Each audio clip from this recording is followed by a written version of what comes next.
இந்த 2026 என்னுடைய இலக்கு, 2026 முதல்வர் நாற்காலி, அதுதான் என்னுடைய டார்கெட்டுங்கிறத விஜய் வந்து தெளிவா சொல்லிட்டு இருக்காரு. ஆனா அதுக்கு சாத்தியக்கூறு இருக்கணும்ல.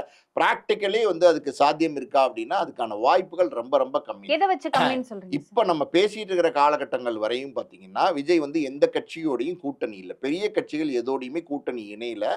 காங்கிரஸ் வந்து விஜயோட இணைவாங்க, டிவிகேவோட இணைவாங்க அப்படின்னு ஒரு பேச்சு இருந்தாலும், அவங்க வந்து டிஎம்கே உட்டுட்டு வருவாங்களா? அப்படின்னா, அது ஒரு பெரிய கேள்வி தான். ஏன்னா வந்து பல வருடங்களா பார்த்தீங்கன்னா, டிஎம்கேவோட டிராவல் பண்ணிட்டு இருக்காங்க.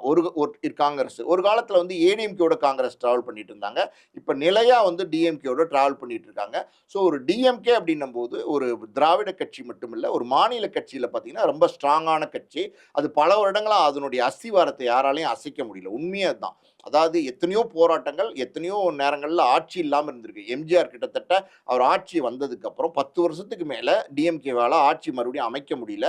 ஆனா, அதுக்கப்புறம் ஆட்சி அமைச்சாங்க. மறுபடியும் ஆட்சி கலைக்கப்பட்டது. அதுக்கப்புறம் பார்த்தீங்கன்னா, நடந்த எலக்ஷன்ல ஜெயலலிதா அம்மையார் வந்தாங்க. ஆனா, மறுபடியும் டிஎம்கே வந்தாங்க. அப்படி வந்து போராட்டத்துக்குள்ள வந்து பல வருடங்களா வந்து அந்த ஸ்ட்ராங்கான ஒரு பேஸ்மெண்ட் இருக்கு பார்த்தீங்களா? நீங்க எத்தன வருஷம் ஆட்சியில இல்லாட்டாலும், டிஎம்கேவோட கட்டமைப்புன்னு ஒண்ணு இருக்குல்ல, ம். அத நீங்க உடைக்க முடியாது. ம். அந்த அளவுக்கு வந்து அந்த கட்சி ஸ்ட்ராங்.